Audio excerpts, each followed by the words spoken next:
kapatid. Sound check lang po. Malinaw po ba at naririnig ang audio ko? Thumbs up lang po kung Pwede po. ayun. Praise God. Sige po. Muli, welcome po mga kapatid sa ating pagpapatuloy ng ating Fat Tuesday. Tayo po ay magpapatuloy sa ating pag-aaral sa ating Discipleship 3, the Discipleship Ministry. So, tayo po ay nasa part 5 na ng ating pag-aaral. And welcome ko po ang bawat isa, ang mga kapatid natin na nanonood ngayon sa YouTube, sa Facebook, at sa mga kapatid natin na kasama natin ngayon sa Zoom. Ayun po, isang mapagpalang gabi pong muli sa inyong lahat. Po si Kuya Alan muli maghahatid ng pag-aaral natin ngayon regarding sa Discipleship 3.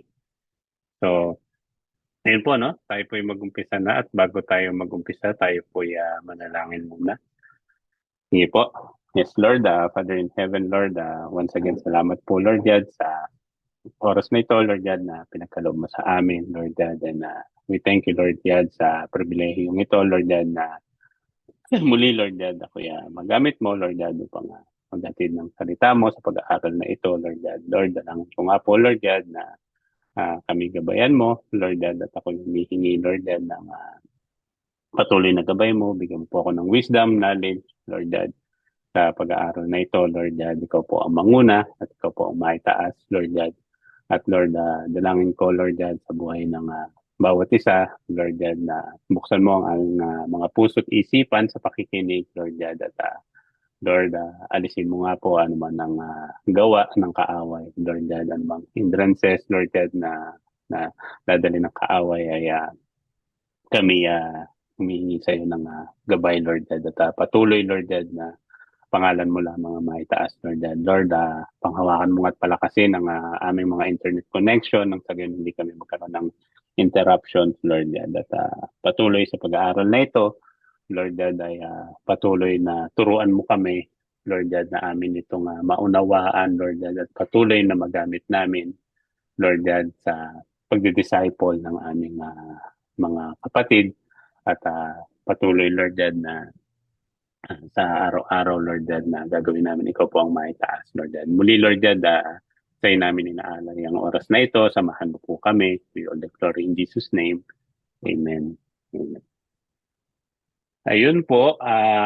Muli, welcome po sa ating Discipleship 3. Ang Discipleship Ministry Part 5. Ang title po ng ating topic is That's Not What I Meant.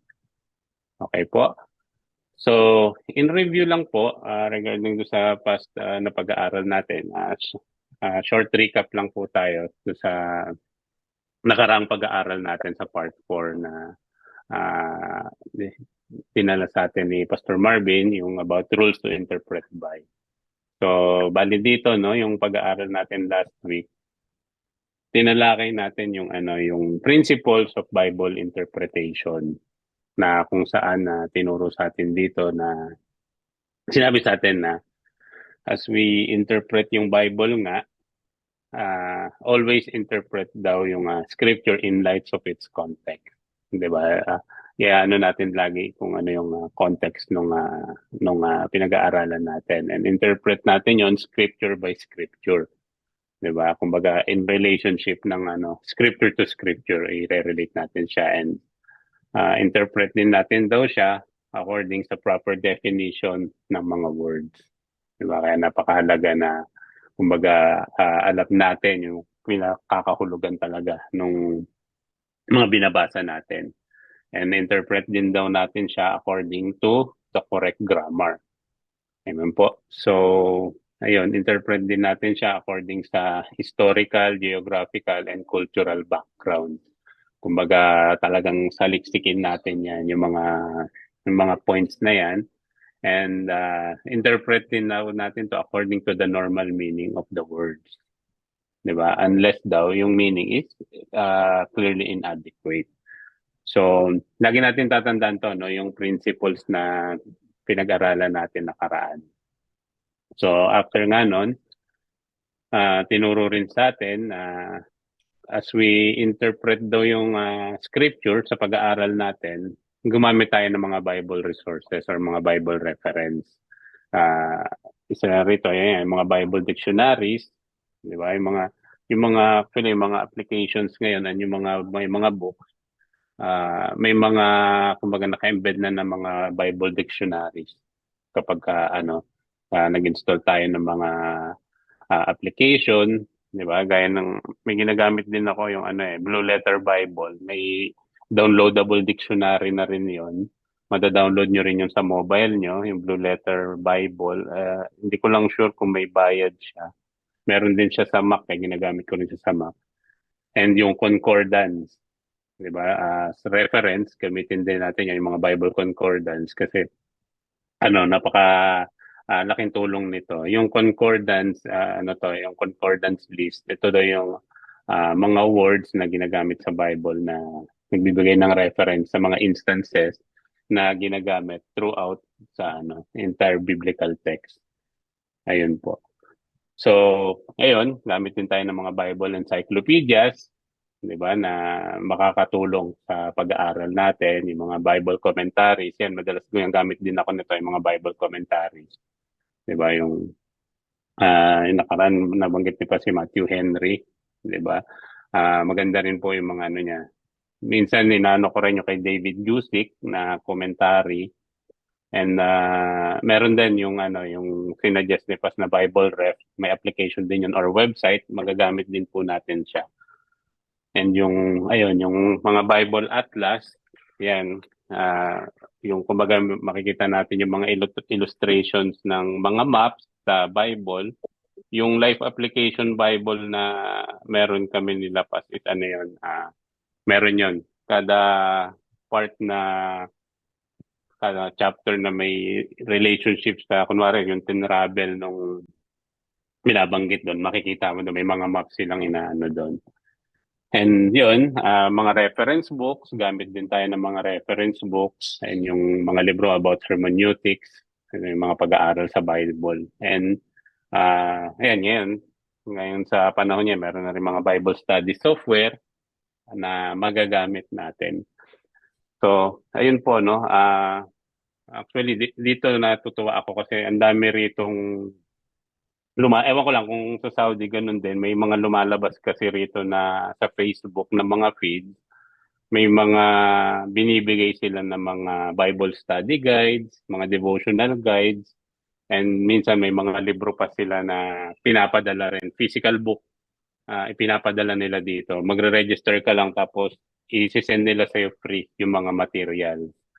So, ayun. Pero ingat lang din po tayo sa mga materials. Okay lang na i-gather natin at pag-aralan natin.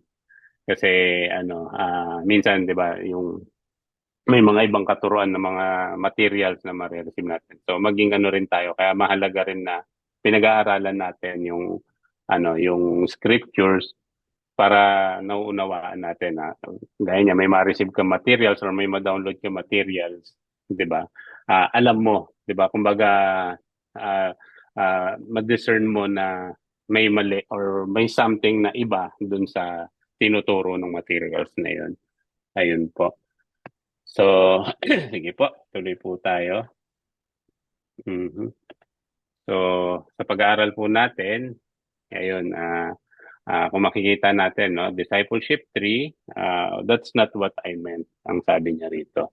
Kumbaga sa title natin, kumbaga, kung iintindihin mo yung sinasabi niya, that's not what I meant, di ba? Kumbaga parang ang taray niya, hindi yan ang ibig ko sabihin, di ba? Kumbaga may misunderstanding ba, kumbaga sa title natin. So, ayun po. As we continue,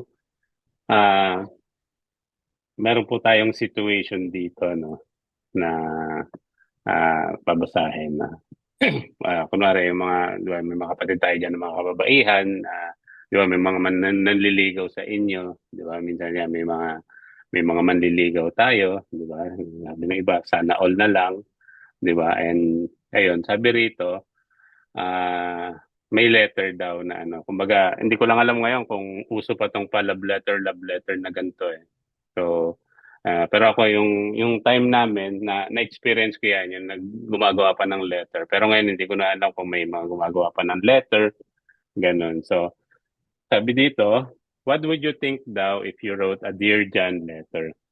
Diba? Kumbaga, ano to, sulat niya sa manliligaw niya. At yung letter daw to make it clear na dun sa admirer niya that you are not interested in a serious relationship. Diba? Kumbaga, sagot, kumbaga, busted. Diba? Hindi ka pumasa. So, pero, as you give the letter nga dun sa manliligaw mo, sa admirer mo, diba? Na nilalaman na hindi ka interested or kumbaga, ayaw mo yung relationship. Kumbaga, serious relationship, ayaw mo muna, ganun na lang sabihin natin. So, sinasabi dito na kumbaga na-misinterpret yung letter mo na kumbaga complete opposite, 'di ba? Kumbaga sinasabi mo na ayaw mo muna sa serious relationship pero iba yung pagkakaintindi niya, 'di ba? So kapag ganon, 'di ba, yung mga babae yan na kumbaga makaka-relate sila, kumbaga sabi rito it will be exasperating daw. Kumbaga nakakainis, 'di ba? Kumbaga ang sabi mo is hindi, huwag ka manligaw, huwag mo ituloy yan, pero ang pagkakaintindi niya, kumbaga na-misunderstood niya na kabaligtaran. Kumbaga, okay lang, sige, parang ganon. So, maybe, yan nga, yung mga kapatid natin, na-experience nyo na yung ganyan minsan siguro, di ba? And, gaya ng, yun yan, sa pag-aaral natin, di ba? Sabi, well, just as your letter would carry a single message, di ba? Yung main point ng message, so the scriptures have only one interpretation. Kumbaga isa lang, kung i-relate natin sa scriptures, meron lang isang interpretation nito. And sabi dito, remember daw natin yung principle that there is only one interpretation but many applications. Diba? Sa scriptures natin, isa lang yung interpretation niyan, pero iba-iba yung pwede natin maging application sa buhay natin. So, ayun po, continue tayo. And kung naalala po natin, 'di ba, sa ating mga previous na mga pag-aaral, meron tayong mga illustration, 'di ba? Yung mga yung parang sa CSI sa investigation. So, continuing our illustration of the crime investigator. So, the crime scene has been mapped and photographed and the pieces of evidence identified. Ayun po. So, ayun, no? Kumbaga, sa isang investigasyon, nag-gather na yung lahat ng evidences. Di ba? Nandiyan na yung basyo ng bala, yung dugo, yung fingerprint, lahat. Kumbaga, ginather mo na lahat ng evidences na kailangan mo. Di ba? Sa isang crime, sa isang pag-iimbestiga. So, after nun, paano mo na isosolve yung crime? Kumbaga, paano na ang gagawin mo?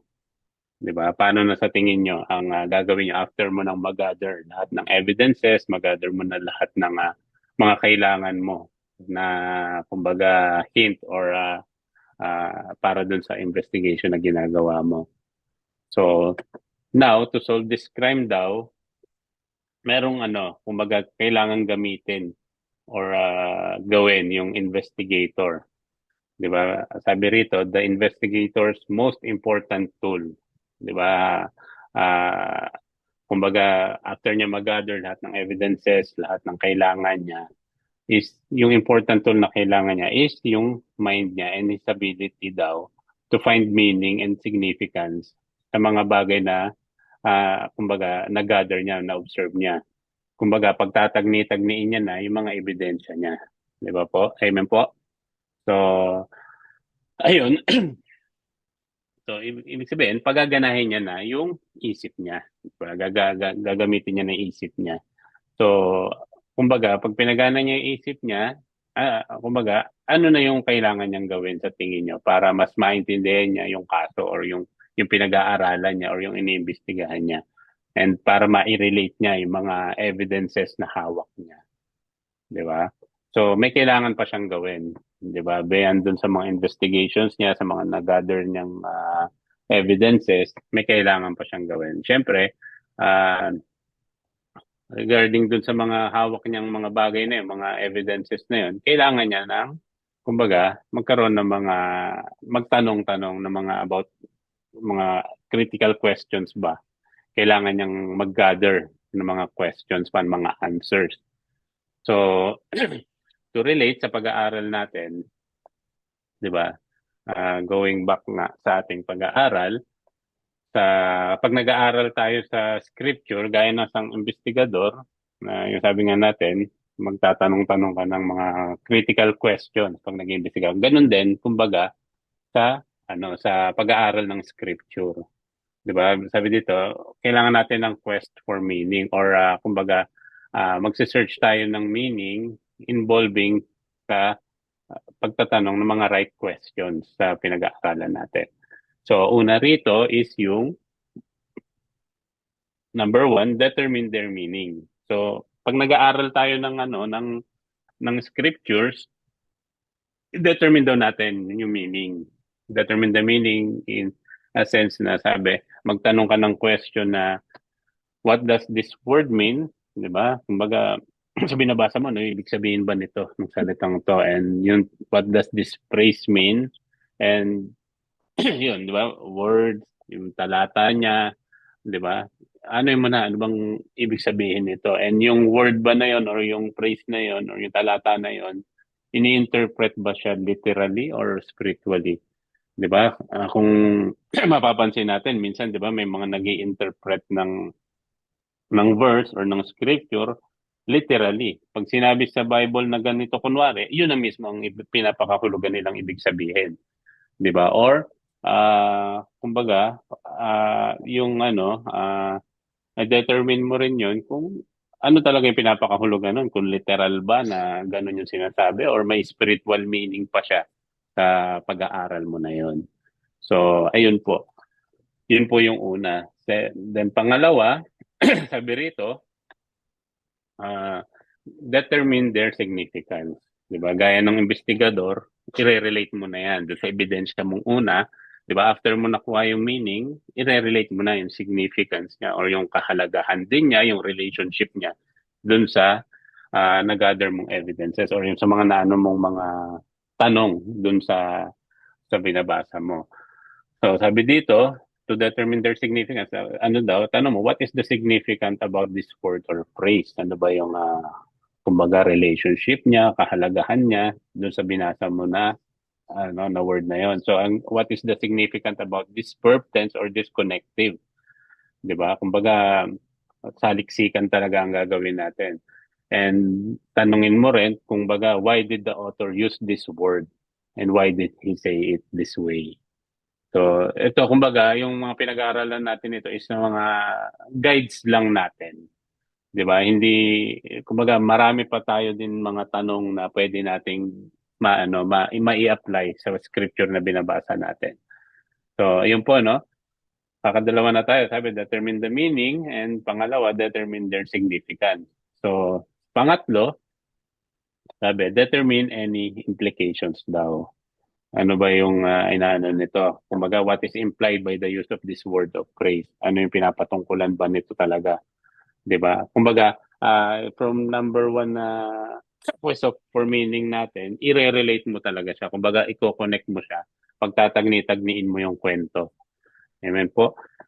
So, ayun, punta tayo sa pang-apat. And yung pang-apat, sabi niya, determine the keywords, verses, or ideas daw. 'Di ba? Sabi dito, i-identify mo which words, verses, or ideas express the purpose of the author and why do they. 'Di ba? Kumbaga yan yung mga tanong na paglaruin natin sa isip natin. 'Di ba? Kung ano yung mga mga salita na yon, mga verses na yon, 'di ba, na pinapatungkulan ng author, ano yung purpose ng author, bakit niya nasabi or nasulat na ganon, 'di ba? At bakit, 'di ba? Kumbaga yung mga question words, what, why, who, 'di ba? How, ano yan, ano yun natin, paglaruin natin yung isip natin sa mga tanong na yan pag nag-aano tayo ng scripture. So, ayun po. Sabi, use your observations and reference materials to answer your questions daw. 'Di ba? Use your observations, kaya yung kumbaga sa investigation, 'di ba? Gamitin mo yung mga ano mo, yung mga ebidensya mo, 'di ba? Gaya yung ebidensya mo is yung observation mo, 'di ba? Yung mga reference materials mo to answer yung mga questions na yon, 'di ba? And then sabi rin dito, don't feel you have to answer every question. It is better to have no answer than to have the wrong answer. 'Di ba? So as you continue asking those questions, i-search mo lang ng i-search, 'di ba? So ayun na lagi na natatandaan na marami tayong tanong na pwedeng ma-brought up sa dun sa scriptures na 'yon. Kumbaga maglalaro na sa isip natin 'yan, kumbaga sa pag-aaral natin. Ayun. Pero siyempre, before ang lahat-lahat sa pagbabasa mo, pag-i-study mo na yan, siyempre, unang gawin mo muna, siyempre, mag-pray ka muna bago ka mag-aral ng Word of God, ng Scripture. Huwag mo kalimutan na mag-pray muna. Siyempre, in light dun sa pagbabasa mo, pag-aaral mo ng Word of God, ng Scripture, siyempre, hingi ka ng gabay ng banal na spirito, 'di ba? Yan yung sabi natin lagi na mag-pray tayo, 'di ba? Na i-guide tayo ng Holy Spirit na bigyan tayo ng wisdom and knowledge, hindi lang yung 'di ba? Kumbaga kahit sabihin mo marami kang references tapos hindi mo rin maintindihan dahil blanco yung pag-iisip mo, kung ano-ano rin yung naiisip mo, 'di ba? Hindi mo rin siya ganun ka maiintindihan. Kumbaga kung ano lang yung nabasa mo, yun lang yung maintindihan mo talaga. Yung deep meaning or yung deep knowledge doon sa pinag-aaralan mo is hindi mo siya kumbaga masyadong maintindihan. So, ayun po. So, tandaan po natin yun, no? Yung apat na, ano natin, yung quest for meaning, yung pag-determine, di ba, ng meaning ng binabasa natin. So ayun, ano lang natin magkaroon tayo ng example kumbaga ito yung interpretation questions for Mark 4:35 to 41. Kung matatandaan natin yung kwento na to, no? Sige, babasahin ko.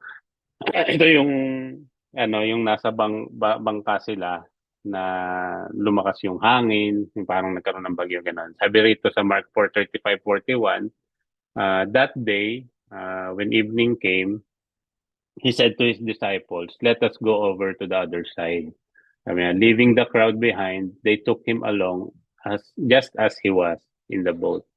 There were also other boats with him.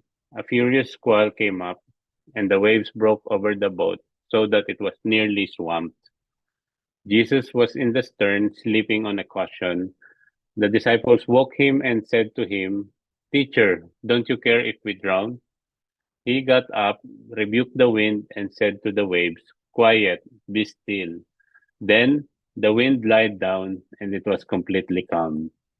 So he said to his disciples, "Why are you so afraid? Do you still have no faith?" They were terrified and asked each other, "Who is this? Even the wind and the waves obey him." So, amen po, no? Tatandaan na po natin yung kwento. So, sa kwentong to or sa part na to nung kwento ng Mark 4:35 to 41, marami tayong mga tanong na pwedeng mag-come up, 'di ba?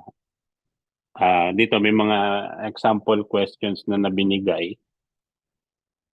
Sabi dito, yung una, what is the significance about it being evening? 'Di ba? Kasi sabi nga that day when evening came, 'di ba? Kumbaga ano yung kumbaga isipin natin bakit ano yung relationship nung evening na yon, 'di ba? Bakit nabanggit yung evening sa verse na to? So ayan, maraming question sabi, what is the significant about Jesus instruction? 'Di ba? In-instruct sila na una sinabi yan sila na let us go over to the other side, 'di ba? Siyempre, sinabihan sila ng ganun, may ibig sabihin 'yon. Bakit sila inaaya ni Jesus dun sa other side ng ng laot. So, sabi dito, yung the key statement daw, Jesus will express, di ba, yung pag-express niya, ito yung key statement dito daw. So, yan, mga example ano lang yan. So, sabi rin, how far is the other side? Di ba? Kumbaga, ano mo rin, gano ba, mula rito hanggang doon, di ba? Para, kumbaga, manamnam natin yung kwento talaga. So, sabi din, why does Mark say the disciples like, took Jesus along with them in the boat? So, pwede mo rin tanungin na what kind of boat was it ba? 'Di ba? Kumbaga, anong klase ng bangka ba yung sinasakyan nila during that time? 'Di ba? Na kung saan kasi nasabi doon merong Furious Squall, 'di ba? So, ah, anong klaseng bangka ba yung gamit nila during that time at talagang bakit ramdam na ramdam nila yung hampas ng alon or gano'n. So, gano'n, ano yun lang natin yung natin, yung isip natin sa mga ganyang questions, mga possible questions. So, ah, kasi nabanggit din doon, yung other boats. Sabi, what is the significant about the other boats daw being with them? So, syempre, may nabanggit din dito na pwede mo rin tanong, ano ba yung Furious Squall? 'Di ba?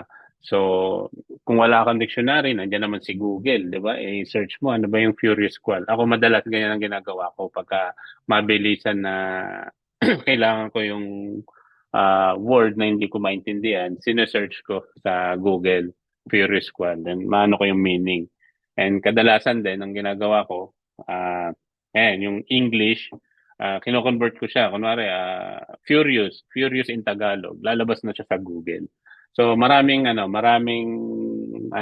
magagamit talaga tayo na materials sa pag-aaral natin, 'di ba?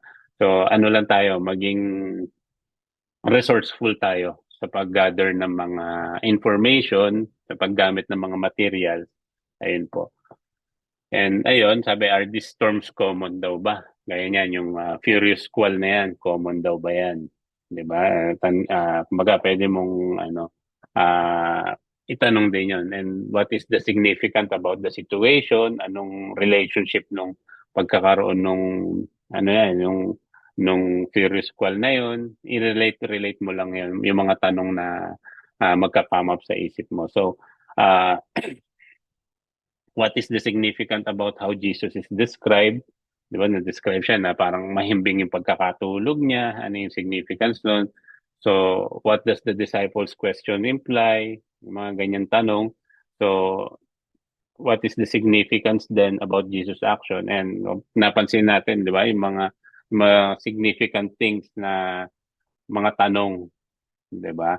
So, what is the significant about what resulted, yung kumbaga anong significance ng pagpapatahimik niya nung Furious Squall na yon. So yung key verse doon is ano ba yung key verse doon, yung reason behind sa experience nila na yon, ano yung verse na yon, 'di ba? Kumbaga pwede mo sabihin dito sa 40, 'di ba? Yung verse na sinabi, why are you so afraid? Do you still have no faith? 'Di ba? Bakit kumbaga nabanggit yung na yun yung gawin mo, kumbaga parang yung magiging pinaka key verse mo. So, and ayun, 'di ba? Nagtanong si Jesus Christ, why does Jesus raise these questions? 'Di ba? Kumbaga may pinapatungkulan yung author, ah bakit daw sinabi ni Jesus Christ yun, 'di ba? Bakit niya tinanong yung na yun, 'di ba? Ano lang ba yun, gaya nung nabanggit natin kanina, literal lang ba na pagtatanong yun or may spiritual meaning doon sa pagtatanong na yun? Amen po. So, nakaka-connect po tayo. So, ayun, meron pa dito, what were the disciples supposed to trust in? 'Di ba? And what is the significant about the disciples' response? So, yun, no? Ito yung mga mga sample questions. So, ang Bible is napakahabang basahin, 'di ba? Maraming kumbaga isang chapter ng isang book, marami tayong pwedeng maging tanong. 'Di ba? Kumbaga isang context nga lang, isang verse nga lang pwede tayong come up sa maraming questions, 'di ba? So ayun, kumbaga ano lang natin ng maigi, 'di ba? Kumbaga saliksikin nating maigi, 'di ba? At aralin nating maigi. Ayun po. So sabi rin dito, malapit na po tayo. Uh, in the search for a passage meaning, there is no end to the questions that can be raised. And natanda po natin yan. Kumbaga walang katapusan yan na katanungan. Maraming tanong tayong maire-raise dyan sa kada verse. 'Di ba? Kung maano nga natin pag na-encounter natin yung ngayon yung verse na to, ito yung revelation sa atin ng Panginoon, 'di ba? Kumbaga, next time na ma-encounter natin yung verse na yun, iba na naman yung nagiging revelation ng Panginoon. Iba na naman yung nagiging tanong natin, 'di ba? Ganun po. Kumbaga, tuloy-tuloy na ano yan. Kumbaga, learning experience. So, ayun, sabi rito, in fact, the more questions asked, the more information gained. Tama naman po, di ba? The more questions kang tatanungin, the more ang mas matututunan natin. Marami tayong malalaman, the more the questions ang itatanong natin. And the more or the better yung interpretation na magka-come up tayo. Di ba? The more questions asked, the more information gained, the better your interpretation will be. Amen po. So, lagi natin tatandaan yan. Huwag kayong, kumbaga, mahiyang magtanong kasi kayo naman na nag-aaral niyan. Tanungin niyo lang ng tanong yung sarili niyo. Then, i-search niyo yung answer. Kumbaga, saliksikin niyo. Diba? Kung may tanong kayo na hindi niyo kumbaga hindi niyo masagot or something, pwede kayo magtanong sa iba. Ngayon, magtanong kayo kay Pastor Marvin, magtanong kayo diyan kay Pastor Richard, 'di ba? Magtanong din kayo sa akin, 'di ba? Sa mga kapatid na kung wala rin kaming tanong, kumbaga hindi namin ma-answer din, 'di ba? Aralin din namin. Pwede magtanong lang na magtanong sa sa kapwa natin, sa mga pastors natin, di ba? So, sabi nga, don't hesitate to ask about anything and everything your observation has uncovered. Di ba? Kumbaga, saliksikin mo ng saliksikin yan. Di ba? Kasi minsan may pagkakataon na may mga katuruan na napapakinggan tayo na biglang 'di ba? Ewan ko kung na-experience niyo 'yun na pag may mapakinggan kang katuruan na biglang, uy, teka lang, parang iba yung kahulugan na sinasabi niya, 'di ba? So, pagka ganong pagkakataon, ah kunwari, worship service, may ganun. Wag naman na biglang tataas ka ng kamay, pas, mali, teka, parang ganito, wag mong ganun. Kumbaga, magsaliksik tayo, mag-aral tayo. Then, pwede, after nung gawain, kung sabi mo sa pastor, parang yung napakinggan ko ganito, gano'n. Magtanong tayo, di ba? Kumbaga, napakalaking tulong na nagtatanong tayo. Even sa buhay natin, kumbaga sa real life natin, sa totoong buhay na ginagalawan natin, napakahalaga na nagtatanong tayo. Di ba? What more pa sa scriptures? Di ba? Yan din yung, kumbaga, na tinuturo namin kila Moti na kumbaga sa school nila, pag may tanong sila, taas sila ng kamay or tanungin nila yung teacher nila. 'Di ba? Wag sila mahihiya magtanong kasi inaano namin sa kanila, the more kayo na nagtatanong, the more kayo matututo. 'Di ba? Wag lang yung magtatanong ng mga pilosopong tanong, syempre. Ayun po. So, ayun po. And sabi rin, but don't be distracted from your primary goal. And that is to discover what the author means by what he wrote. Ayun po. So, ayun, yung natin is to-discover talaga kung ano yung ibig sabihin or pinakakahulugan ng na yan, ng verse na yon or ng scripture. So, every question you raised must bring you closer to that goal. Di ba? Yung mga tanong na i-raise nyo, dapat mas mailalapit tayo niyan. Kumbaga, mas magkakaroon tayo ng kasagutan dun sa tinatanong natin, sa mga question natin. Ayun. So, ayun anuin lang natin to. Merong example dito ng binigay na interpretation of Mark 4:35 to 41. So, sabi dito, the purpose of Mark, wait lang. The purpose of Mark 4:35 to 41 daw is to reveal Jesus' primary goal in his discipleship ministry. So, ano yung primary goal daw niya dito is the development of faith in his disciples. Sa buhay ng mga disciple. Ito yung kumbaga key verse niya is Mark 4:40 na kung saan sabi niya rito, 'di ba? Ito yung key verse natin na tinanong ni Jesus Christ yung mga tagasunod niya, yung mga disciple niya. Sabi niya, bakit kayo natatakot? Wala ba kayong pananampalataya sa akin? 'Di ba? Yun yung tanong niya dito sa ano, kumbaga ito yung key verse natin diyan sa Mark 4:35 to 41 na yan. So, kumbaga, as you study nga, yung sabi dito, the trip across the Sea of Galilee, and di ba, nabanggit dyan sa kwento na yan, yung Sea of Galilee. So, habang natin, mare-relate natin siya through other references from Mark, pag binasa mo sa Mark chapter 2 verse 1, ano yan, in relationship yan dito sa binasa natin na Mark chapter 4. Mark chapter 4 verse 1, in relationship siya sa Mark chapter 2 verse 1. Kung mapapansin nyo rin, yung mga Bibles nyo, meron yan sa side na ewan ko kung lahat, I think lahat, meron siya sa side na kunwari, yung Mark chapter 4 verse 40, meron siya sa side niya na kumbaga supplementary verses na kumbaga yung related verses ginagamit ko rin po 'yan pagka gamitin din po natin 'yon para ma-relate natin yung kwento nung pinapatungkulan. Maaring yung verse na to is nabanggit din doon sa kunwari sa Book of Isaiah, sa Book of Psalms, nabanggit yung mga na yan. So ganun na kumbaga yung mga reference natin is napakagandang ginagamit talaga natin. And yung sa Atlas, kung gusto mong makita yung mapa na, kumbaga yung Sea of Galilee, natin siya, pwede natin siyang i-search sa ganun.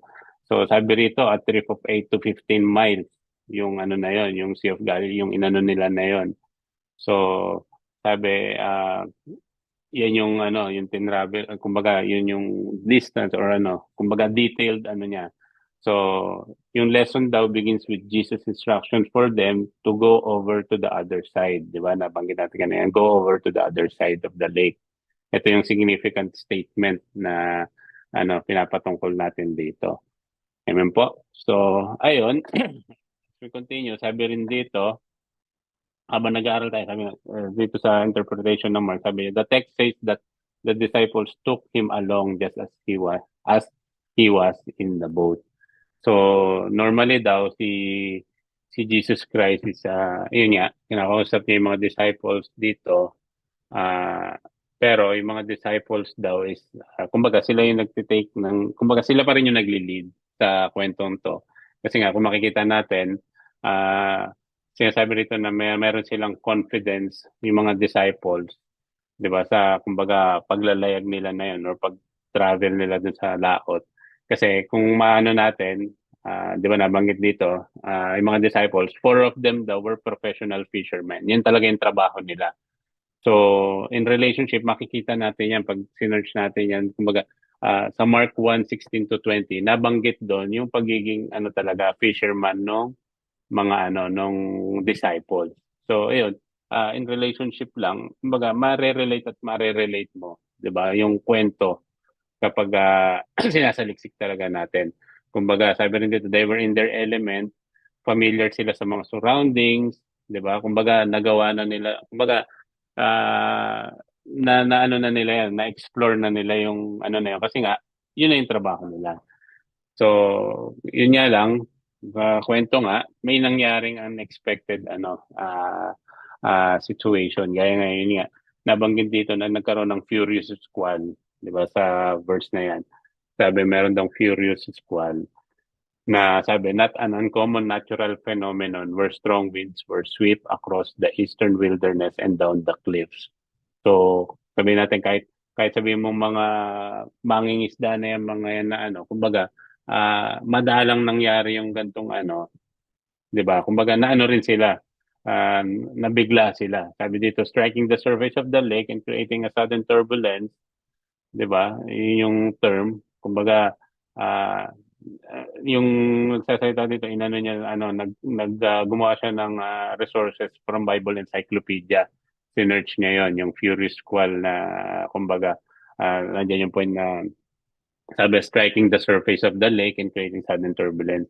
So, sabi, came up and strikes the boats with such fury that the boats are in danger of sinking. So, ganun yung naging, kumbaga, description niya dito sa pag-aaral niya, yung furious squall na yon. Kumbaga, ah, sa layman's term, kumbaga, may bagyong malakas talaga. 'Di ba? Yun yung, ano, yun yung pag-interpret niya. So, continue, sabi, to make matters worse, it is evening for chapter 4, verse 35, adding to the danger the disciples feel they are in. So, in relationship ng pagiging gabi, di ba, alam naman natin, pag gabi, delikado rin, wala silang makita or something.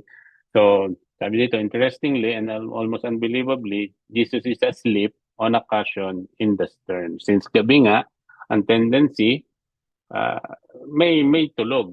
Yan. Sa kwento natin dito, sabi nga evening, si Jesus Christ tulog daw, 'di ba?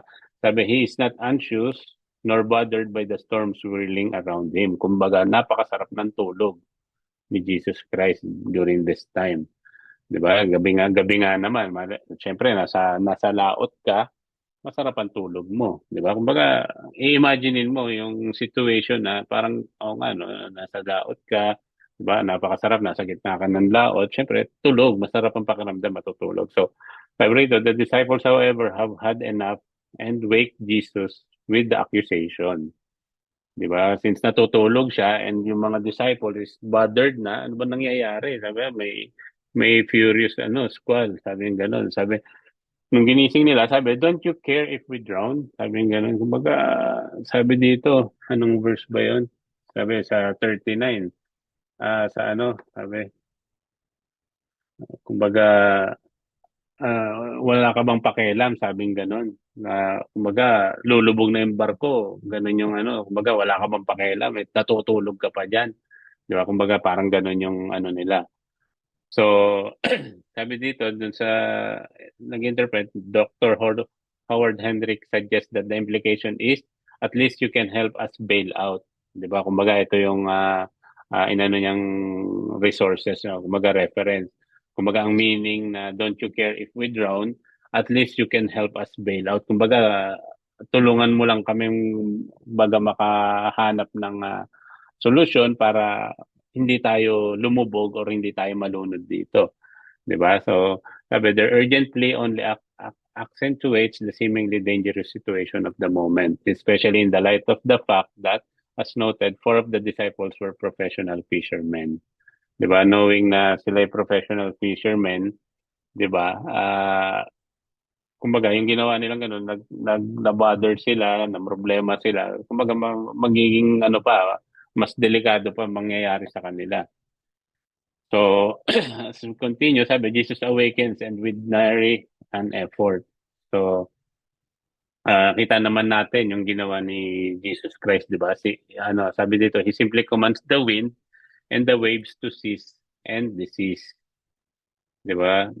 Kumbaga, nung sinabi ni Jesus Christ na tumigil ka, pinatigil niya yung malakas na hangin, tumigil ka agad. So, sabi dito sa kwento, what bothers Jesus far more than a furious squall at night is yung lack of faith nung mga disciple. Mas na-bother si Jesus doon, hindi doon sa trahedya o hindi doon sa sakuna. 'Di ba? Mas na-bother daw si Jesus Christ sa lack of faith niya. 'Di ba?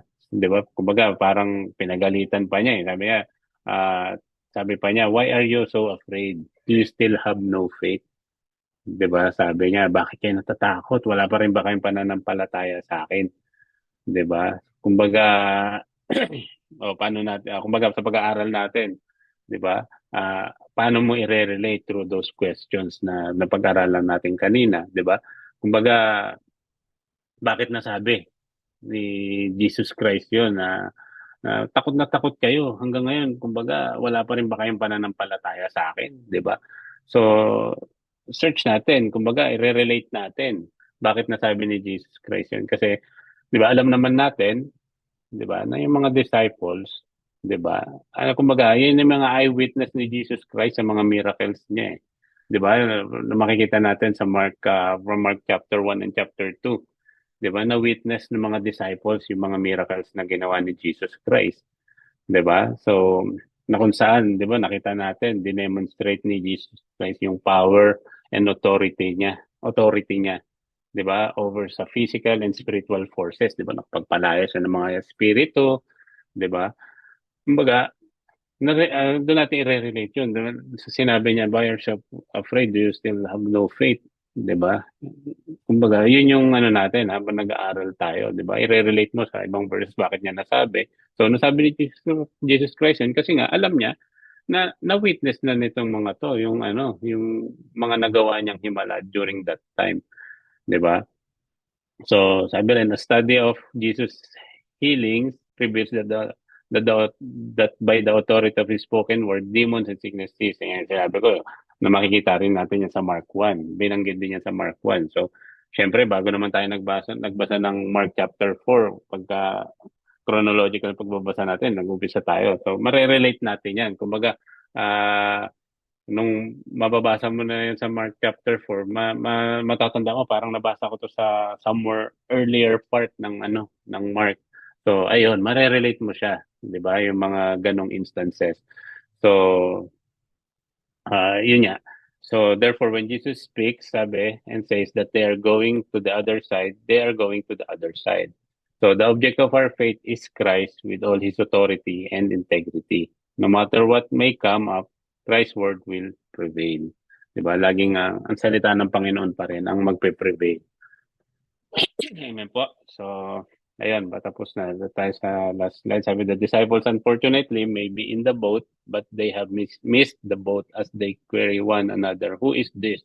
Even the winds and the waves obey him. Di ba? Sabi nga, commanding demon daw is one thing, but nature, no way. Yung parang ano nila. So, sabi, that seems to be their sentiment as they perhaps shrink away with fear from the Lord and maybe spend the rest of the trip huddled on one side of the now calm boat while Jesus returns to sleep on the other kumbaga imagination na lang nung nag-interpret na kumbaga after nung situation na yun, natulog na lang ulit si Jesus Christ kasi nga wala na. Ayun, no. Kumbaga lang po to, example ng pag-interpret, 'di ba, na tayo sa sarili natin, magkakaroon din tayo, kumbaga, pag inaral natin, pag in-apply natin to, magkakaroon din tayo ng sarili natin, kumbaga, version kung paano natin inaral yung kwento. Gaya itong Mark chapter 4 na to, pag nag-aral tayo ng sarili natin, magka-come up din tayo sa iba't ibang questions na bakit ba kang ganito, saan ba yung paano, 'di ba? Maaano rin natin 'yon. So, sabi din dito, kung natatanda natin yung may binigay na structural diagram yata si Pat noon. Sabi, return to your structural diagram of Mark 8:22 to 30 and it create interpretation questions. Gaya niyan. Kumbaga, assignment natin yan na kumbaga, gawa daw tayo ng interpretation questions. So, kumbaga, magano daw tayo, mag-jot down tayo ng mga notes doon sa worksheet natin na gagawin na yon. So, isulat natin yung mga interpretation ng mga passage, kung ano yung sa tingin nyo, yung ibig sabihin ng author, gaya yan sa Book of Mark, ano ba yung intention ng author sa mga sinulat niya na yon. Ayun po. So, ayun lamang po. I hope may natutunan po tayo. At maraming salamat po. At next week po, magtutuloy po tayo sa ating part 6. Sabi rito is yung title niya is So What? Ayun po. So, sige po. Bago tayo mag-close muna tayo in prayer. Lord, Father God in heaven, Lord, once again, salamat po, Lord God, sa oras na pinagkaloob mo, Lord God, na kami napag-aralan namin ng salita. Lord, dalangin niya po namin. Lord God, na as we study your word, Lord God, may apply namin, Lord God, lahat ng mga pinag-aaralan namin. Lord God, tulungan mo kami, Lord God, at bigyan mo kami lagi ng wisdom and knowledge kapag kami nag-aaral ng salita.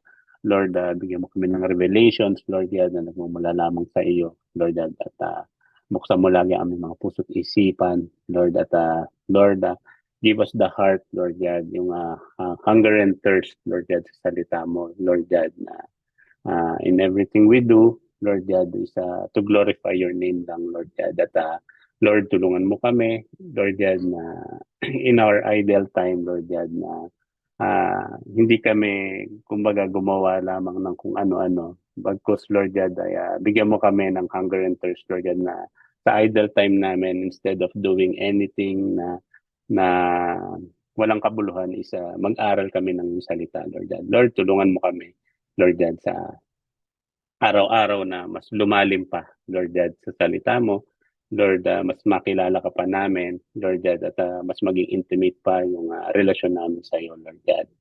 Lord, maraming salamat po at salamat po sa mga kapatid namin na dinako mo rito upang makinig ng pag-aaral na ito, Lord God. Lord, sa iyo namin binabalik, Lord God, ang pinakamataas na papurit, pagsambat, pagdakila, in Jesus' name. Amen, amen. Salamat po mga kapatid. God bless.